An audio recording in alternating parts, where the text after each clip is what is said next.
Hello, my lovelies, and welcome to the 23rd day of spooktober. Now, I'm going to go to the last few pages as to save time on the story, because it is rather long. But I hope that you all be able to understand it. If you don't, then by all means, feel free to comment any questions you may have. So without further ado, let's begin.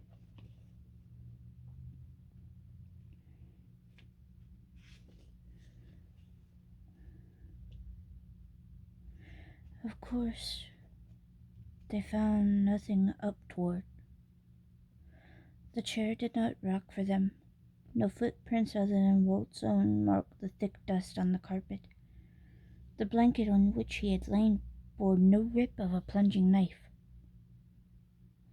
All the same, the dogs who had accompanied them upstairs refused flatly to enter the room, but hung about on the landing, whimpering continuously until the men emerged and took them back to the firelit sitting room for the remainder of a night in which neither Walt nor the dogs spent much time asleep. With daylight, a beaming Jake appeared, surrounded by a delicious aroma of bacon and coffee. "Trust you all done slept well, gentlemen," he commented, setting out the breakfast in a rough and ready way. "Are you kidding?" Walt replied, and something in his tone made the old man's eyes jerk up to meet his. Ed broke off a yawn to guffaw.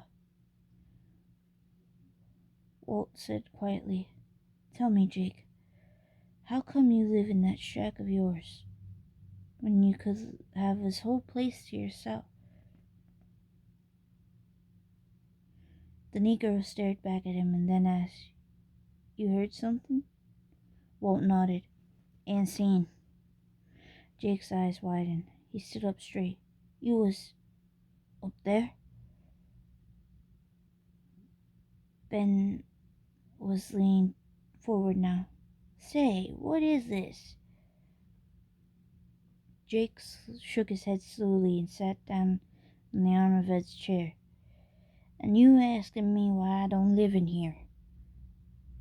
Then he told him a story of 40 years before, of how the old colonel, who had inherited the house from his uncle, as kind and sweet old gentleman as ever drew breath, had turned out to be a harsh, miserly master who would, if he could, have restored the principles of slavery to his servants and plantation workers.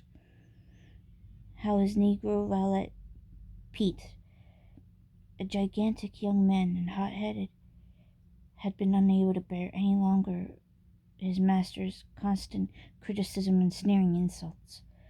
How one night, when the colonel had been unwell and had ordered Pete to sit up in the rocking chair in his bedroom in case he should wake and require anything, Pete had bid his time until the old man had fallen asleep, and had then knifed him to death at a single stroke.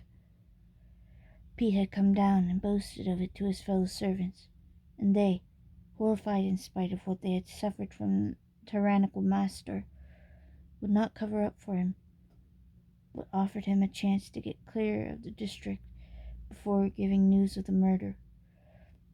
Against their protests, Pete had run up to the bedroom again and seized what portable valuables he could before making off across the rice plantations, and how he'd gone scarcely any distance when Jake and the others had heard him scream out, and seen him turn to cry to them that the old colonel was running alongside him. They could see nothing of this, only Pete turning again and stumbling on a few more steps, then screaming again, then flinging up his arms as though to ward off some invisible assault, then with a terrible cry for mercy, overbalancing and falling into the dike. He had disappeared so rapidly that it seemed that he had been pulled down from below. "You're kidding!" Ed broke the odd silence. Jake shook his head emphatically. "No, sir. What cause I done to kid you?" He glared offendedly at Ed, who shifted uncomfortably.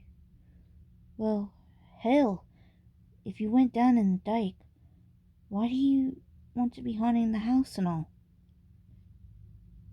Jake nodded. "Colored folks said the devil didn't want none of 'em. Sent him back to go on haunting this here house, so he'll get real sick of it in time. And then, maybe, they'll let him into hell." He grinned suddenly. "Course, you white fellas won't believe none of that." Ed and Ben laughed, but Walt said slowly, "I don't know. I don't know." Then they finished their excellent breakfast, rewarded Jake with yet another couple of bills, and set out cheerfully in the direction he pointed.